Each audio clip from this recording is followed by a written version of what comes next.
And with that, ask for a motion to accept this evening's agenda. So moved, Linda Gratz. Second. Any? We have a second? Second, Stacy. Okay. All right, all in favor? Aye. All right. As everybody know, the public may or may not be listening right now, but this is the first time we've done this. So as far as our hearing of visitors goes, oh, what do we got here, Mars? I go, she can't talk. So the agenda is adopted. Okay. If, as you, Corey, you said there was possibly a message mode for the visitors. Yep, for those Okay. that are logged in, they could send a message, All right. or they could also send me an email of any comments. If it doesn't come through, we'll apologize ahead of time. This is the first time we've used this tool, so we'll get back to you if we don't get your message. So moving on to, where are we now? I need a motion to approve the minutes from last board meeting. So moved, Dan Whippo. Danny? Second, Linda Gratz. Linda, okay. All in favor? Aye. Opposed, that's carried. Okay, going to the, what do we have now? The personnel consent agenda. Do we have any personnel consent agenda?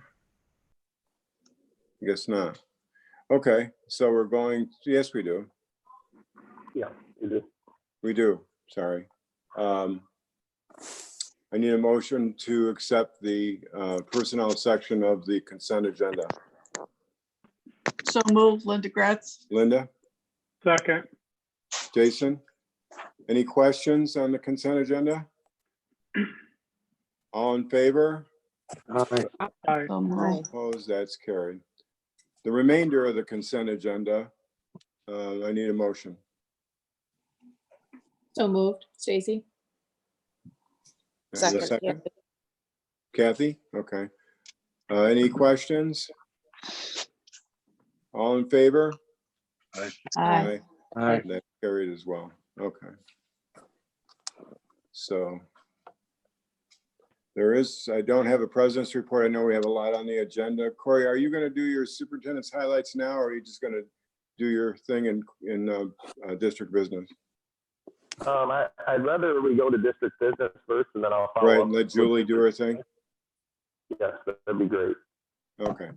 All right, Julie, I guess you're on here somewhere. All right. Can you hear me? Yep, Yeah. are you done? Yes. Okay, go ahead, Julie. All right. Can you guys hear me? Yes. I can. Yes. Okay. All right. So risk assessment report.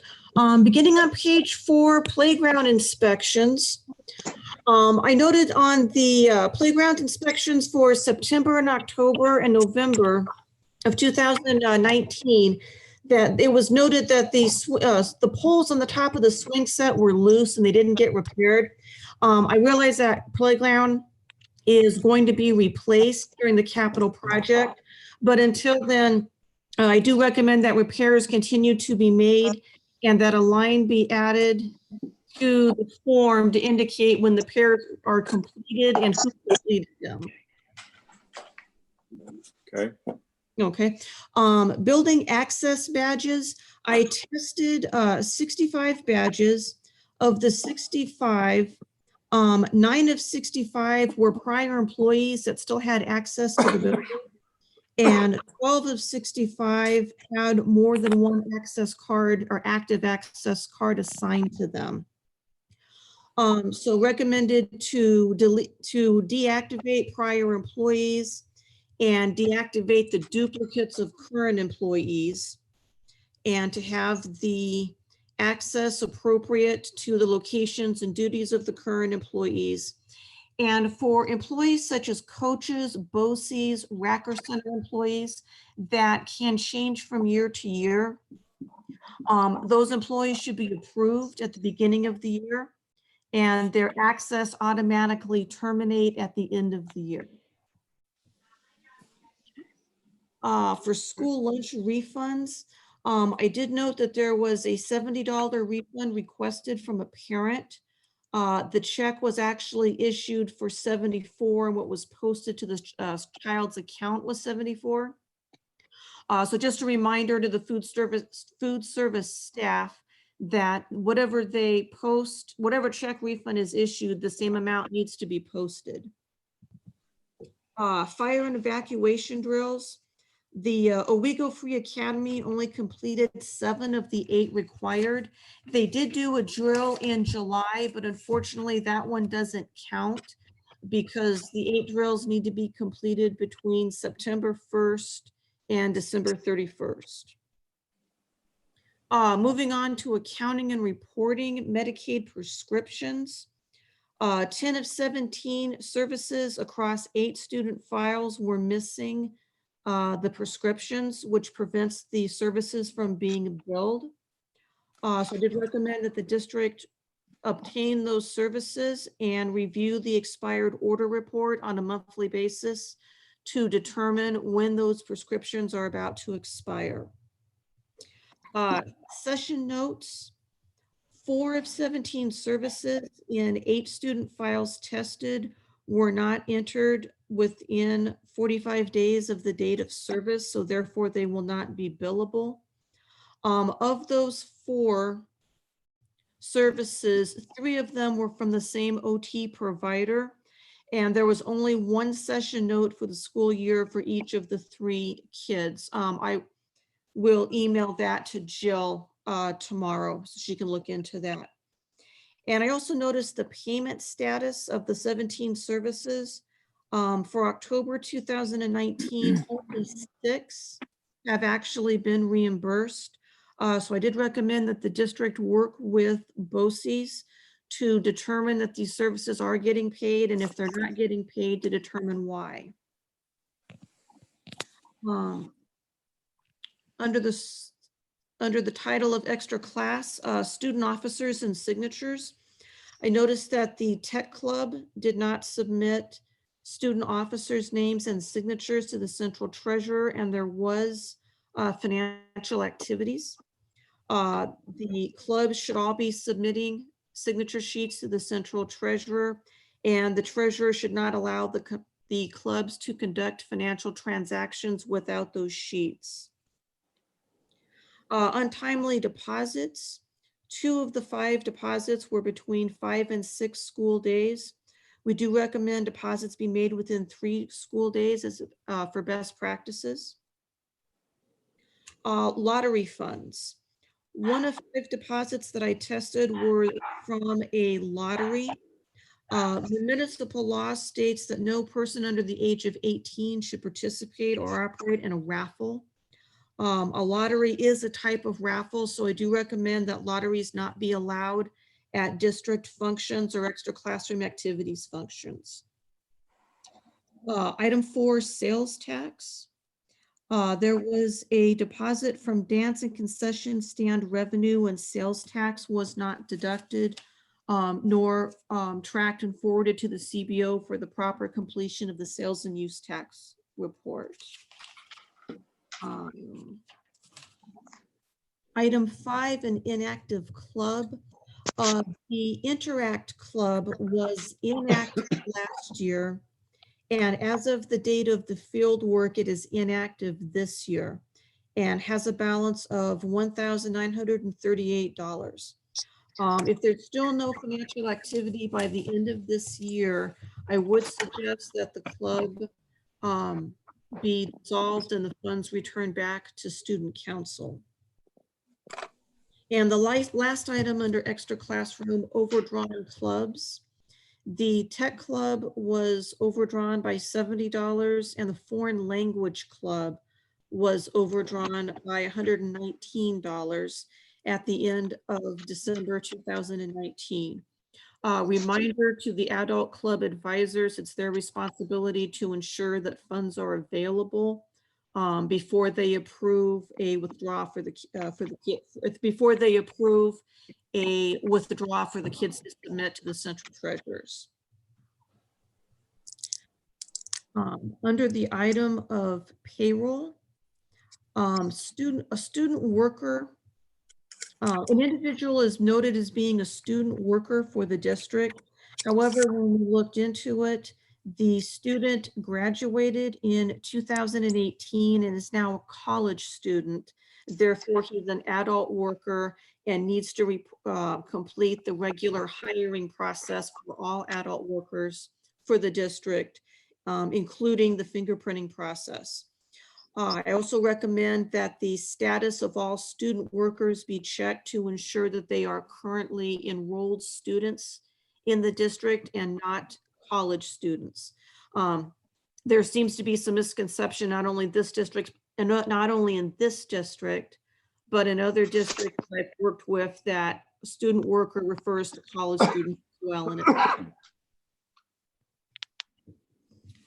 under the area of purchasing, confirming purchase orders, I noticed 2 credit card purchases use confirming purchase orders.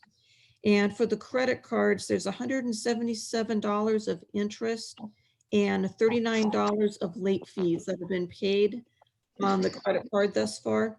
So I recommend that purchase orders be created for the credit card before the card is actually used, and documentation with the statements is submitted to the CBO timely so that it can be paid timely and avoid interest and service charges.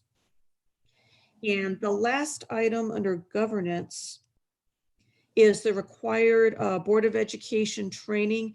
There is one board member that we do not have a physical accountability certificate on file with the district clerk.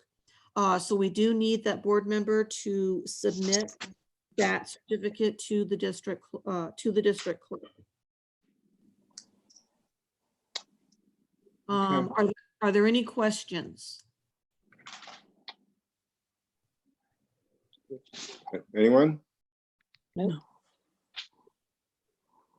Okay. Okay, Julie, I think, Corey, you've had a chance to read this over, right?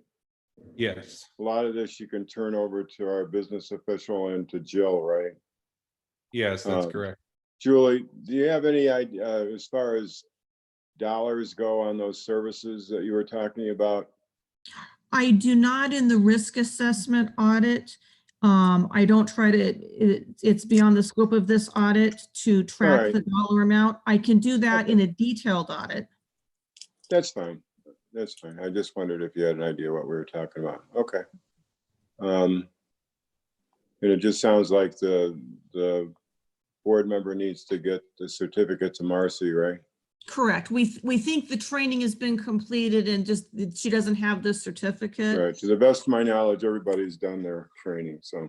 it's Okay, just and the that's what Marcy paperwork. was saying. We're just pretty sure that that the individual had completed it. It's just a paperwork thing. Okay. Correct. All right. I don't have any other questions. Does anybody else have any questions? No. Okay, Julie, I guess what, Well, on the last page of the report, we need to select the topic for the detailed audit for 1920. Based on this report, I'm recommending extra classroom activities. What would the board like me to do for the detailed audit? I'll throw that out there for discussion if anybody has any topic areas that they'd like Julie to focus on beyond. You're saying instead of extra classroom, Julie? I'm saying that the topic I would recommend for the detailed audit is extra classroom activities. Gotcha. It wouldn't be the first time. Corey, how do you feel about that? I know Yeah. you're pretty interested in Medicaid. What do you think? Yeah, I'm fine with that. The extra classroom is fine at this point. We do have some things that we're still trying to clean up on the Medicaid side. So either one is fine with me. I know we've focused on extra classroom many times, and everything I've seen in this report, I've seen not only in our district, but other districts over the years. They're just typical issues Yeah. with extra classroom. But that said, Julie, I guess everybody's okay with extra classroom. Okay, We'll go with that. all right. Thank you very much for your time. Thank Thanks, you, Julie. Julie. Hey, Julie. Thanks, Stay Julie. safe. All right, you're welcome. You too. Okay. So Corey, it's all All yours. right. So it's on me. Bob, do you want to go ahead and share that, the PowerPoint from your screen?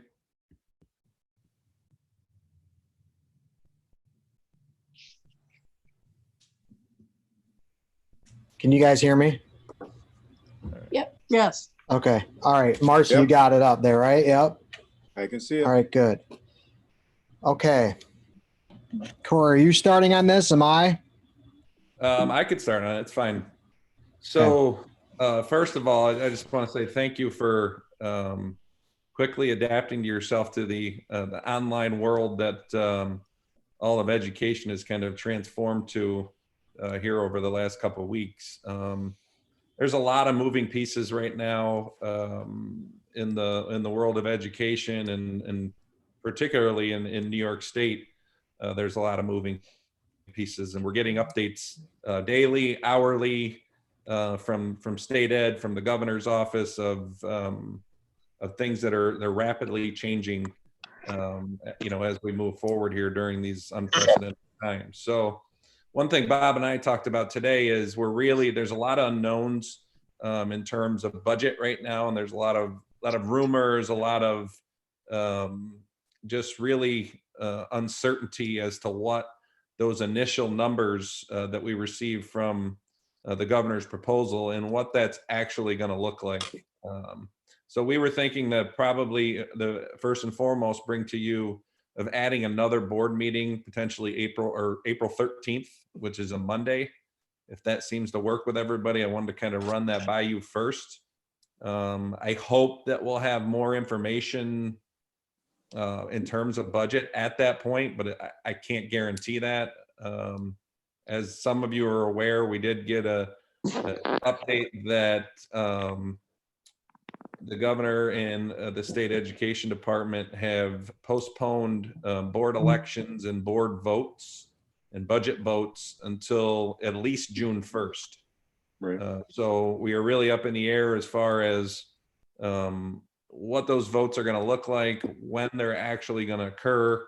And I'm not sure if this is allowing them a little bit more time to work through some of the budget problems. We're all well aware that the state is several $billion in deficit. This was before we came upon the issue of the coronavirus, which has obviously exasperated that to several other billions that we aren't really sure of at this point. So what I'm reading, what I'm told is obviously it's going to be a very, very difficult year and probably several years to come in terms of budget based on the situation that we're encountering right now. So if that works for you, if you can kind of give me a nod over the next couple of days that date would work, we probably will still be doing meetings in this fashion.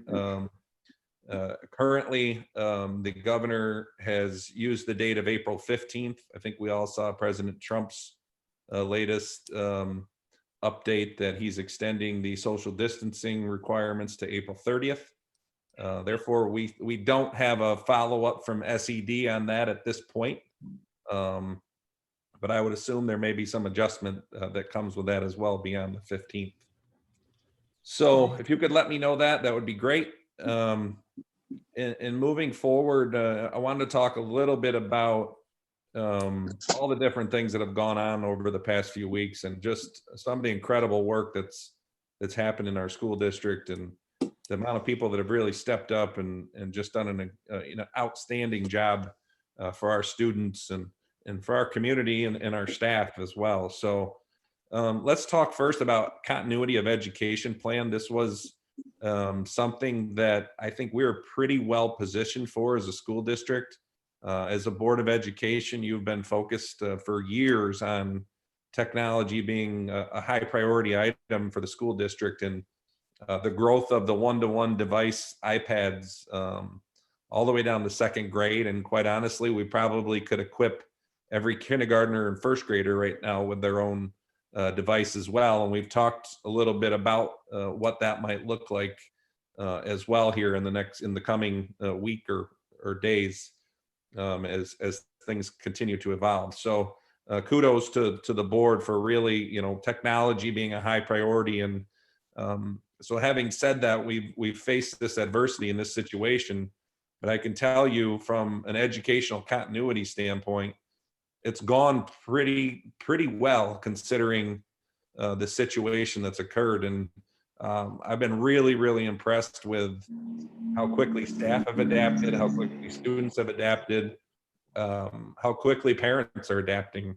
And it's really a change for everyone to move completely to online learning. And I'm thrilled at how everybody's really taken that on and done so well. We certainly know there's growth. We've got some things that we're going to talk about tonight with expanding that and next steps for us. We're kind of planning for the unknown. We know April 15th is kind of a date that still stands out there, but we also have to be planning ahead several weeks to prepare ourselves for what the reality could be. So really, primarily when we first rolled this out, our number one focus was obviously first and foremost, we want every kid to be safe. We want them to be in a safe environment. We want them to make sure that they have food, that they have all the essentials that they need and that we can help provide them before we do any type of education to move forward. So first and foremost, that was the focus of the district. Secondly, I mean, we really spent a lot of time over the last 2 weeks on connecting and really trying to touch base with every single student. As you're aware, we have around 2,000 students. So connecting everyone either online or via telephone call and talking through all the different things that come about with, do you have internet issues? Do you have, you have trouble with your device of some kind? So we're trying to work through all these little things to make sure that we could get to that point where we're 100% connected. So we've used calls, we've used emails, we've used Schoology, we've used video chat. We've had our hotline going throughout the district that's received hundreds and hundreds of calls and has been a really great tool for us in terms of communication and helping people through some difficult times. Step two has been about professional learning and preparation, and we've really tried to divide it up our district between pre-K to 2, 3 through 6, and 7-12, and looking at all of those a little bit differently in terms of our approach of how we approach education as we move forward in an online environment. Step 3 is really about the instruction and what that looks like. We've been really focused on review and allowing kids to complete back work or retake assessments that they may have not been pleased with in the past.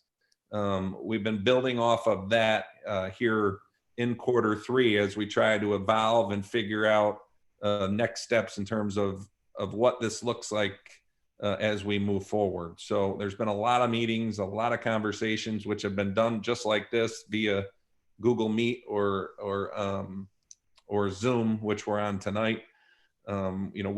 We've surveyed our families, we've surveyed our staff, we surveyed our students in grades 7 through 12 to get their input as well. So we've had some tremendous input through Thought Exchange.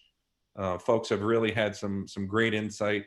I can tell you overall, the overarching theme is that people are very pleased with the work that's been done by our staff, and certainly understand it's in a difficult situation that they've really marched on and done a tremendous job. But we also know there's some things that we're learning that we have to fix as well.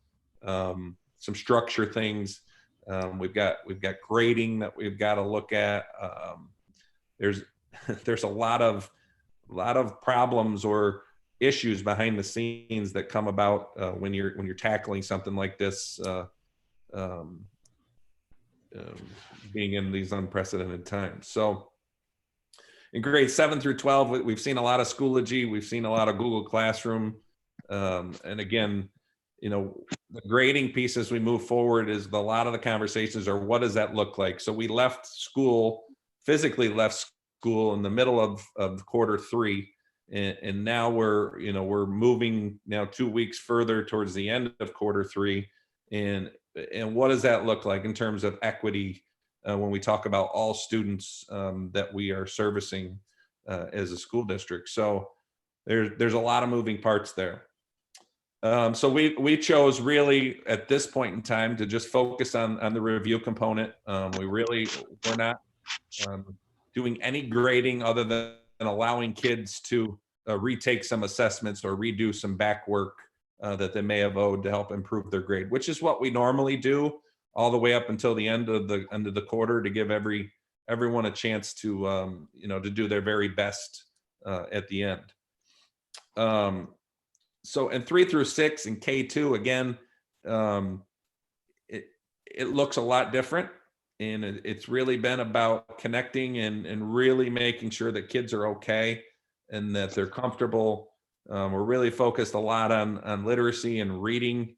We want them to read as much as possible. I know that Mr. Beatty and Mr. Francisco have a reading challenge going on in both buildings, where they're focused on increasing the number of minutes, which has really taken off. So I think both of them are going to end up getting slimed at some point, which I'm pretty excited about.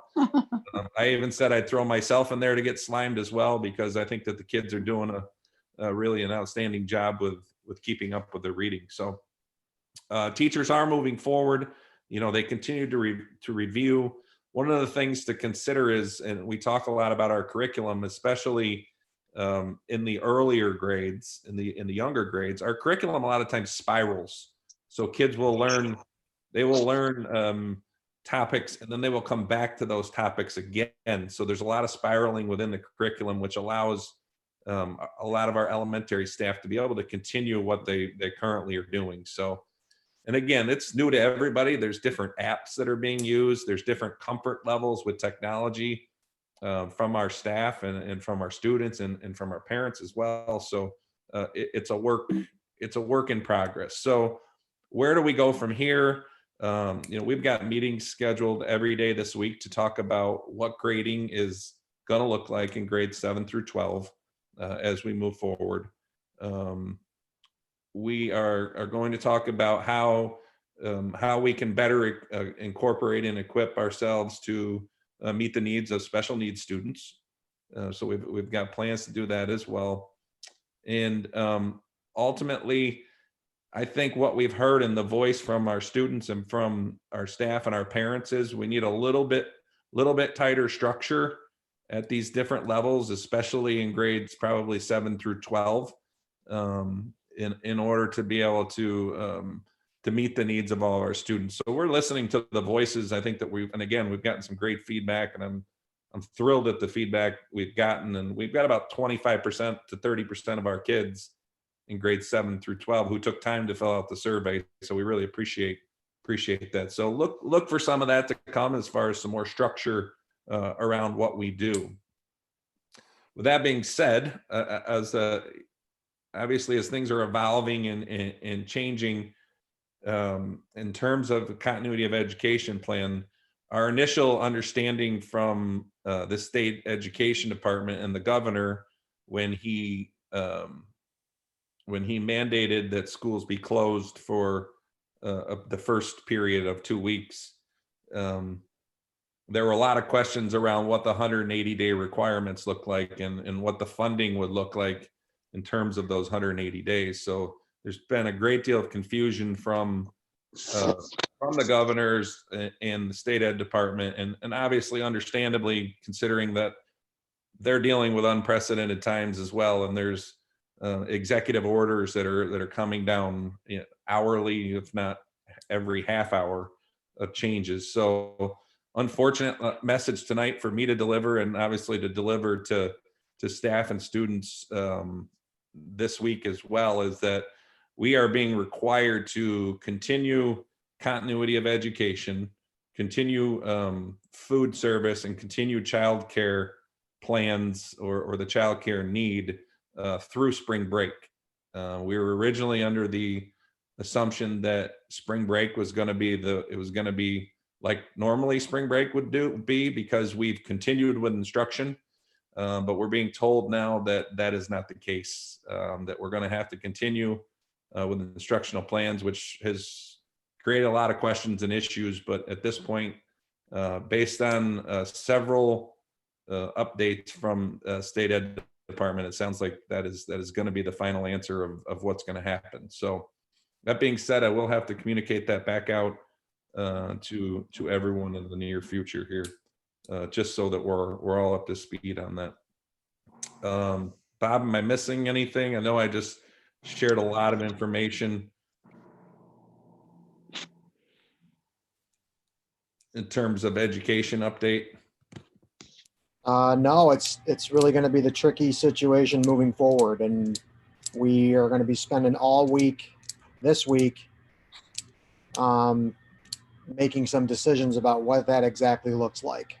And it's really going to come down to grades. It's going to be, is this going to be a 0 to 100? Is it going to be a pass fail? What's this going to look like? How does it count? Once we get past that, we are fully equipped and ready to provide instruction. That's not the issue. The issue really comes down to how do we handle assignments and things that go out? How do we assess? And how does it count? Once we get to that decision, I think it's going to be pretty smooth sailing for our teachers and our students because they're used to it. They've been doing it for a long, long time now with Schoology and maybe not the virtual part of it with Google Classroom, but with Schoology and the organization of iPads and the way material passes between teacher and student, not a problem. It's going to be more of how we grade things. So. Bob and Corey, I think I asked you this last week, Corey, how exactly are we providing childcare and to whom? So right now we are not designated as a district that needs to offer childcare. We have to submit a plan to the state for.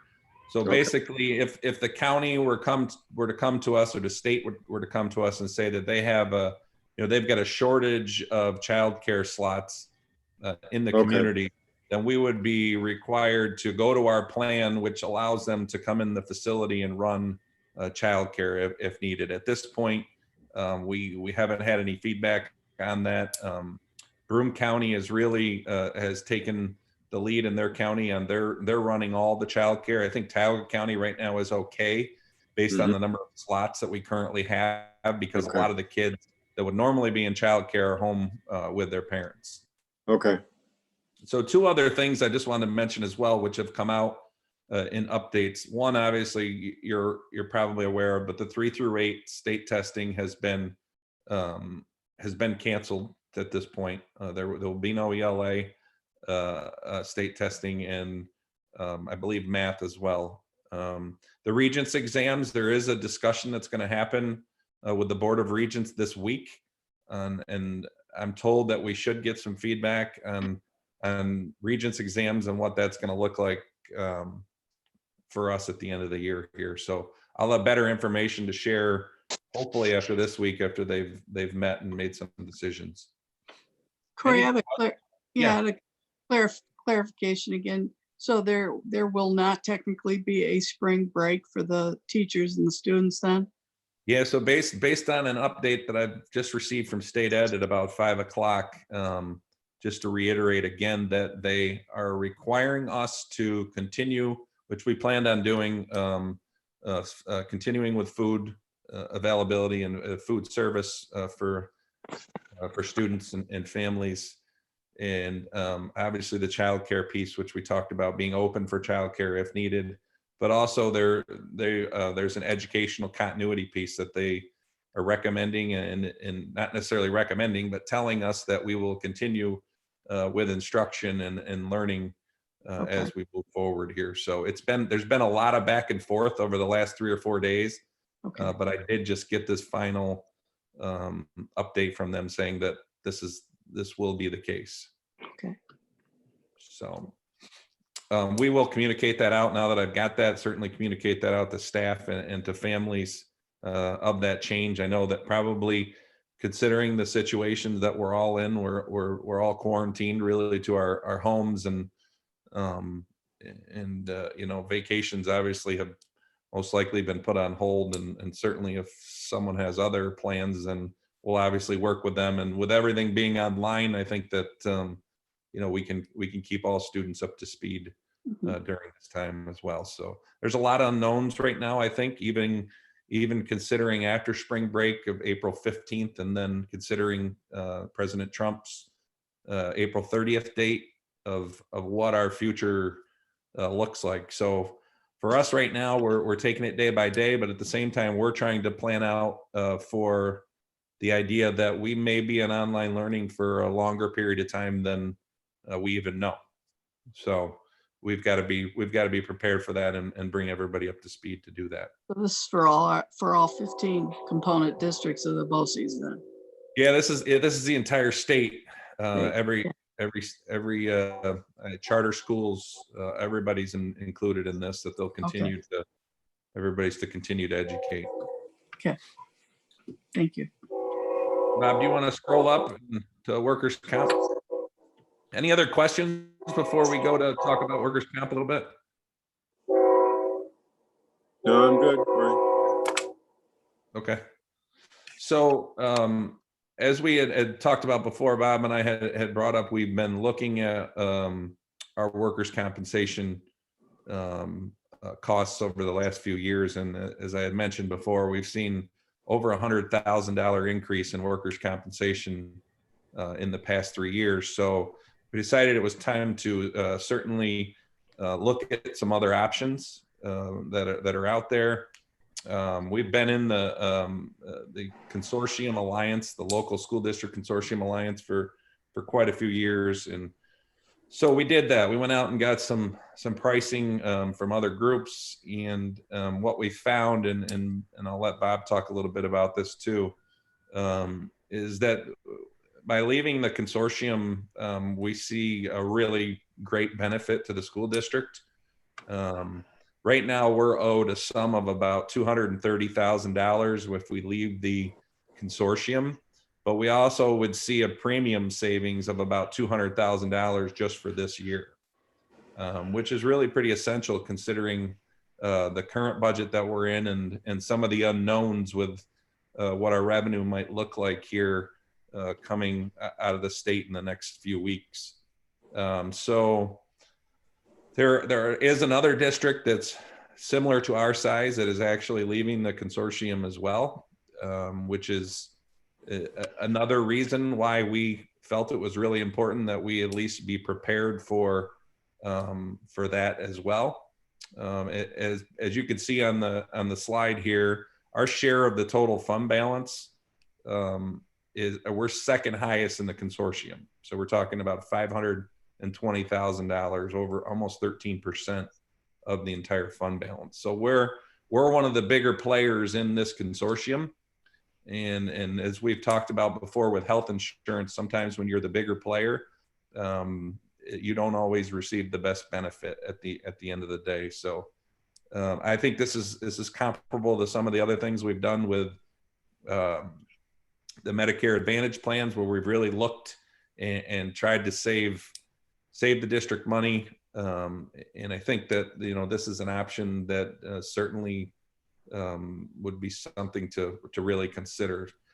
We have to let them know by tomorrow. We're kind of on a short timeline here with the consortium to let them know if we were to be leaving that consortium. The pricing that we have received is from Alliance Comp, which is a reputable group. They've had very low average rate increases over the past 5 to 6 years. So I don't believe that we're joining an organization that's going to see huge spikes.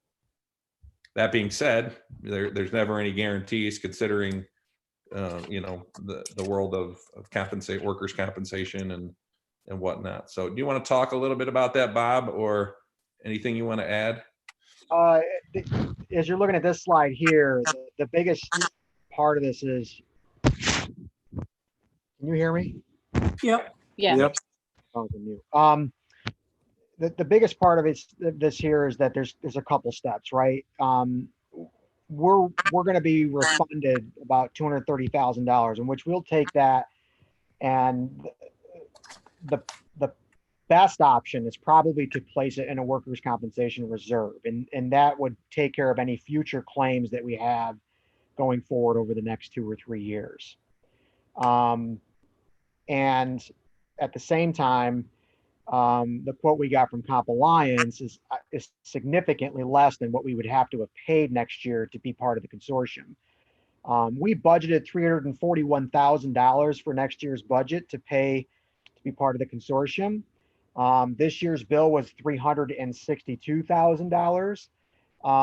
So when you're looking at a budget to budget savings, we're looking at about $190,000 budget to budget. And when we go into the budget presentation next, you're going to see that we're going to need it. The budget moving forward has a lot of uncertainty to it. We still have a gap that we have to close. And it is not uncommon for school districts to self-insure and go on this route. We feel pretty confident about it. We've talked to the other school district that is getting out as well, and they're going with Comp Alliance as well, and they're in a very much similar boat as we are. So it's significant savings. You look at the numbers and it's pretty much a no-brainer. But we've been working at this the last few weeks trying to get the numbers right, and they came out to be favorable. So any questions Bob? on that? Yeah, Yep. I got a couple of questions. I went to that I actually didn't go to the meeting. I did the Zoom meeting on the phone here a couple of weeks ago, and it was Yep. the workers' comp, and they did the overview of the state insurance fund, and they did the Alliance consortium, and they also talked about the standalone. Can you explain to me why we're not, why we didn't look at state insurance fund, or what are the other standalone or private insurers? What are the You're other talking about, well, we haven't necessarily made a decision on Comp Alliance altogether yet, and we don't have to do that. So we're still getting quotes from Utica National, which is actually just came in today and is much higher. The other one is PERMA, which is the something municipal, I forget what it is. And that's the other one you're talking about, which is the more state funded route. We have to get a quote from them. I anticipate that they're not going to come lower than Comp Alliance. Comp Alliance is usually the stronger one, and the more favorable one in terms of service as well. The other part of this that we didn't get in the consortium that was available to us, and we're going to be talking about, is the active management pieces of this. So you can also get, as part of, and they're not huge fees, you can be part of what's called an active management plan with workers' compensation. So, for example, UHS has this plan. So we could pay for a fairly small fee, be part of that active management plan. And what that means is that for the first 30 days, if somebody is hurt, they would have to go to a UHS network facility, and they have an active plan in which works towards getting somebody back and healthy. They're not just going out into the abyss of different hospitals and different systems, and we have no idea what's happening with them. Part of workers' compensation is to make sure that there's no abuse or fraud, right? So right.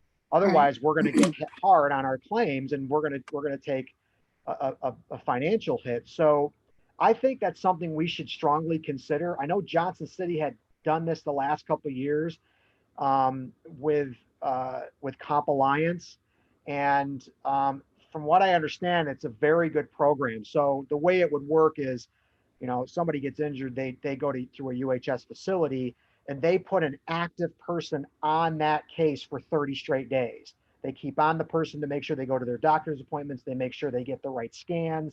They make sure they're following through with whatever physical therapy.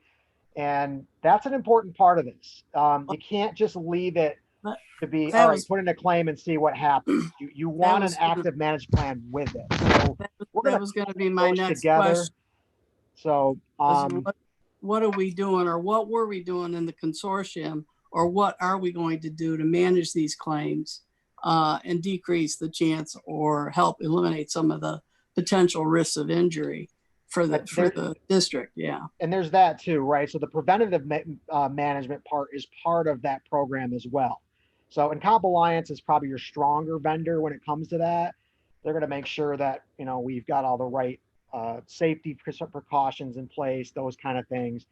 But the bigger one is the active management plan if something does Absolutely. happen. You got to Absolutely. get somebody back to work, and otherwise they're just lingering out there for too many days. So we were So not I- getting that as part of a service in the consortium. So this is a good bonus for us being self-insured. Okay. All right. Thank you.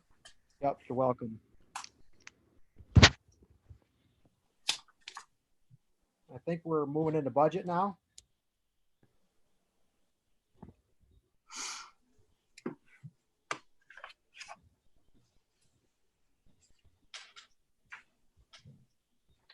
Marcy, all right, perfect. Right. You're on mute. Or you're on mute.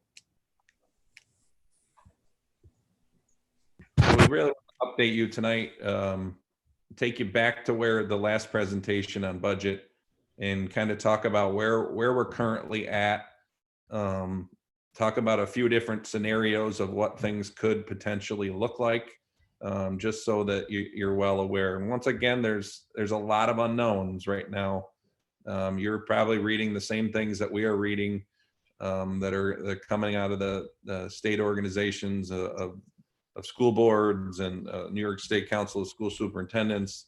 There's a lot of information that's coming down the pike on what's actually happening to the state's budget. So I'm going to have Bob give you that overview tonight. So go ahead, Bob. Okay, so updates to where we were in the last presentation. The only thing that has really changed in this presentation versus the one you saw on March 2nd is a change in revenue. And I'll explain what that is. So the total budget revenue is sitting at 47,942,465. That is down about $70,000. And here's why. The Federal Reserve, as you all saw through the news, has cut its key interest rate, its target rate that basically loans money to the banks, to near zero. It went down 1 percentage point. That means that we are not going to get much in terms of interest revenue, pretty much nothing. So, and that works both ways, right? Your borrowing costs go down, but your interest revenue on money that you have in the bank goes down as well. So we have to adjust our revenue in our budget to that new interest rate. And that means we eliminated $70,000 of revenue we thought we would get or anticipated we would get out of the budget. So you're seeing that reduction in revenue. The gap before in March 2nd was 335,611. It's now a gap of 405,611. Nothing else changed. Nothing on the property tax side. Nothing on the state aid side, which is another piece we're going to be talking about in a second. Nothing on the expense side has changed. You can keep scrolling, Marcy. So you'll see that here in the revenue side, the other revenue is down. You're going to see that now shows a reduction in other revenue overall. You can keep going. State aid is pretty much exactly the same. And here's the thing. Let's talk a little bit about state aid. We're at a pretty uncertain time right now. I think we all know that. So based on listening to the governor speak multiple times, news coming out of NISCUS, news coming out of NISBA, state ed, revenue is going to be very unclear moving forward. Obviously, New York State right now is not pulling in the revenue that it normally pulls in. And based on what I had heard the governor say just this past week is that he is proposing that adjustments get made to revenue or to budgets based on revenue as how revenue comes in throughout the year. That means that we can anticipate some change in state aid here in the next week, maybe two.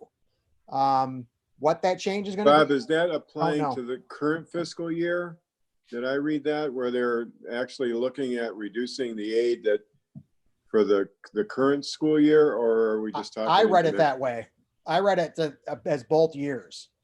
Yeah, me too. And Yep. that's unprecedented. I mean, I it's kind get of it. another gap elimination adjustment, but surprise. That's what we're going to talk about moving forward, because what we're going to be faced with as a board and as a school district, whatever decisions we make in this budget cycle is going to affect us going forward. It really is.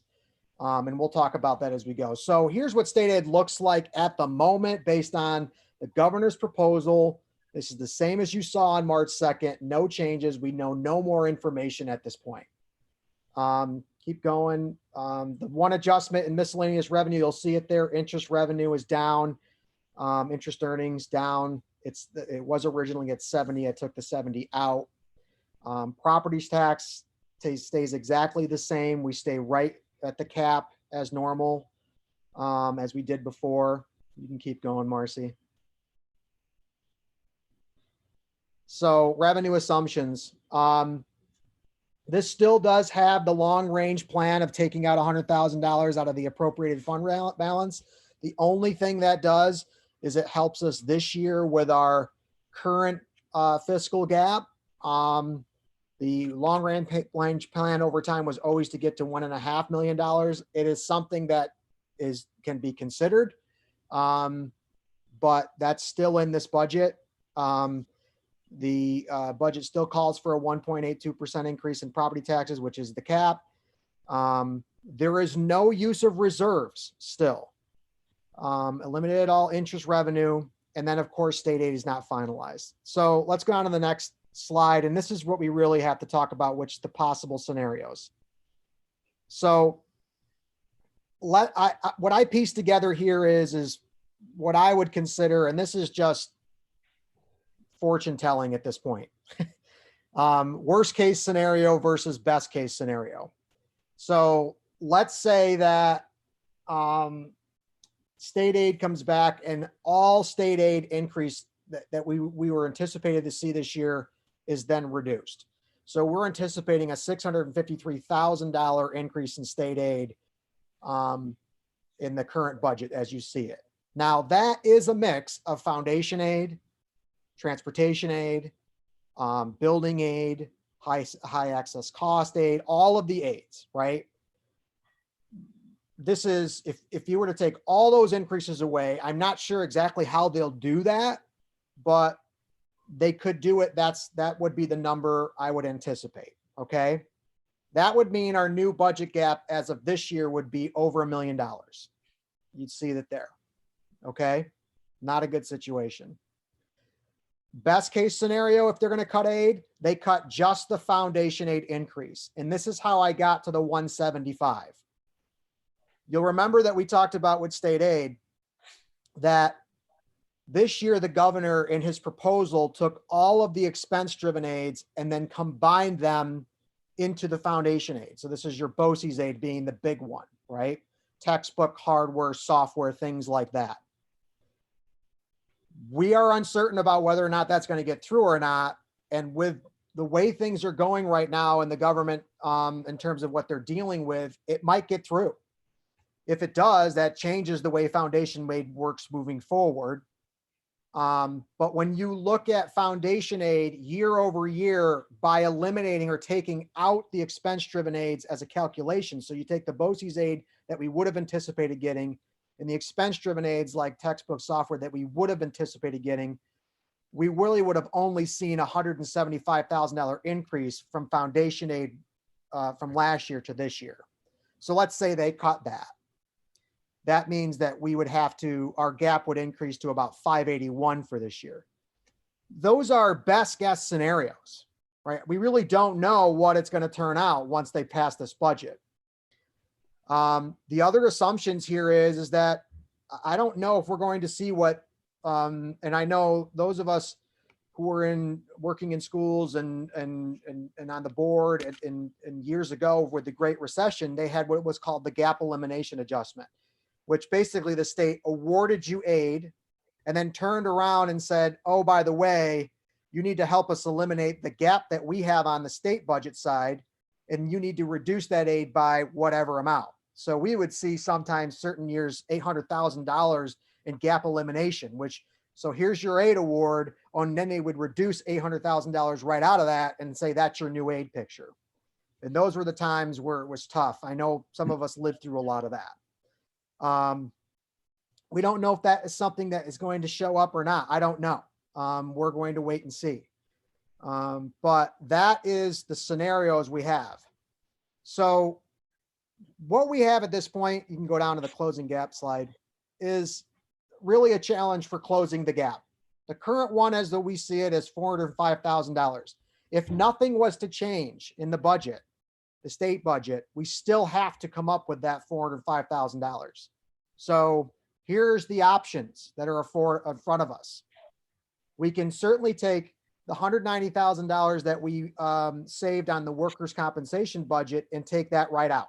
Take it out of the budget, and that takes off the 190 right off the 405. We have reduced quite a certain number of positions that were reduced through attrition. So somebody retired, and then we no longer are going to fill those positions. There is another position in which we could do that with. That would save us another $70,000, right around 71. You can reduce additional positions through layoffs. I put the X's on there because it can range anywhere from $70,000 up to $471,000. That's just to give you a range of numbers, or more depending on how many layoffs you do. And then the final thing that it's an option is that you fill the gap using the employee retirement reserve, which we have done in the past couple of years. And this year we could use something around $650,000 of that reserve to fill the gap.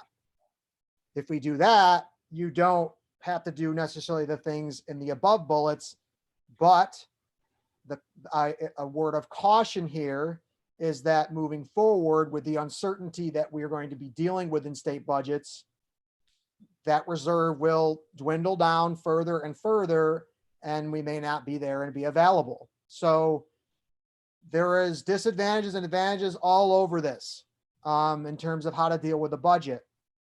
But we are faced with some decisions here that we're going to have to make within the next couple of weeks based on where all this goes. And this is some idea here of some of the options that are for us.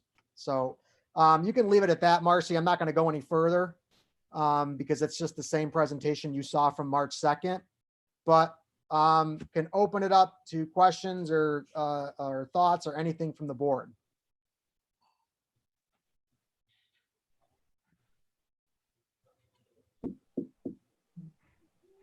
Well, Bob, I think you said it best. I mean, there's so much uncertainty right now that we don't really know what we're faced with.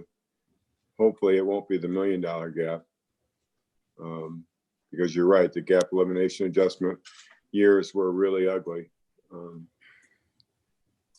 So is there I any think you're clarification for anybody? Is anybody confused about anything or need more clarification about where we stand or our current status with the budget?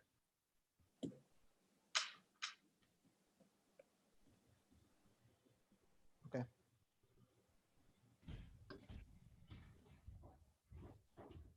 Oh, that's okay, good? Bob. So I'll turn it over to you, Corey, and yeah. So again, I'll go back. Thank you, Bob.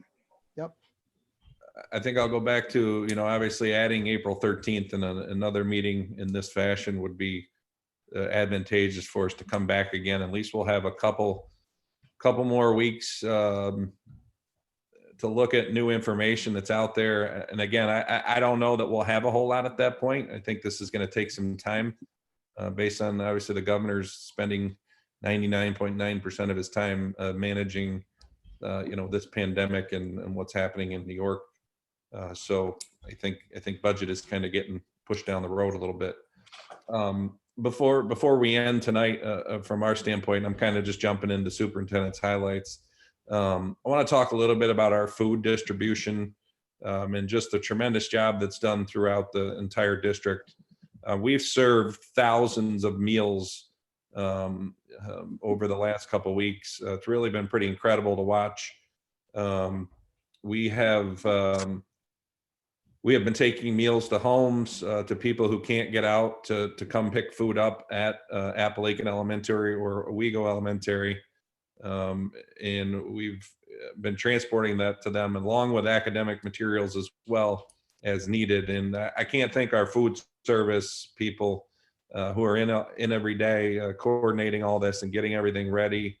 Our transportation folks have been incredible. They've come in and, and are willing to drive and to get food to kids.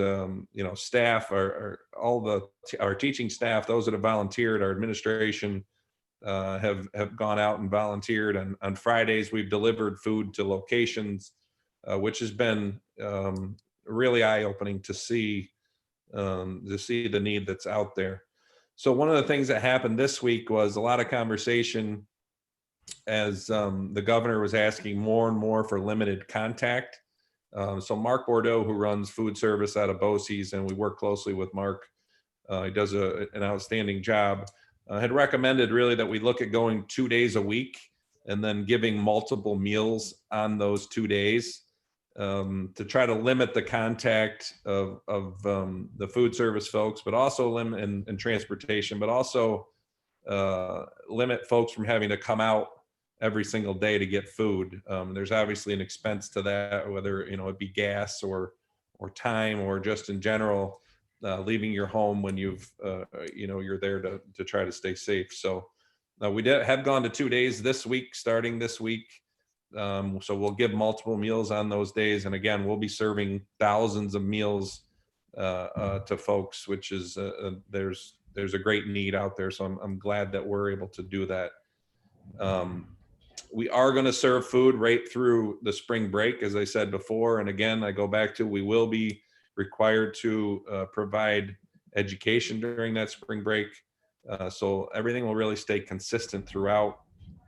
I want to thank our folks in communications, and that's Luke McAvoy, and Shauna does a lot of wearing the hats of communications behind the scenes as well, with the multiple messages that are coming out to people and just keeping things coordinated and aligned. They've really done an incredible job. So it's a lot of people to thank. I'm certain I'm missing some people today, but it's just been a real team effort. Dealing with something of this nature, and people have really stepped up and done an incredible job for our kids and for the entire community. So I'm very, very pleased, and I look forward to the continued work. And as I said before, we're moving forward. We've got a plan and prepare for the unknown here. April 15th is not really a date that by any means means a whole lot to us at this point. We've got to keep moving forward and keep doing what's best for kids and the community, and that's really all that matters at this point. So I will keep you up to speed, and any communication that goes out. Certainly, I said before, we'll be communicating out about the change to spring break that will happen. We'll be communicating all sorts of different things that are coming down the pike from the state level. So feel free to reach out to me if you ever have questions, or if there's something that comes up. We're working around the clock and trying to make sure that we meet the needs of everyone. So that's all I really have for tonight. And again, I thank everybody for taking the time to be able to jump on our first Zoom call, and for the most part, I think it went fairly well. Yeah, it did, Corey. So I guess at this point, if we have any hearing of visitors, they'll also send you an email or a message or whatever. So I think we just move on to motion to adjourn. So moved. Danny. I'll second that. Okay, Mike. All right, good night. Well, Well, I guess we'll see you next time. All right. Thanks, guys. Thanks, All right. everybody. You. good night. All right.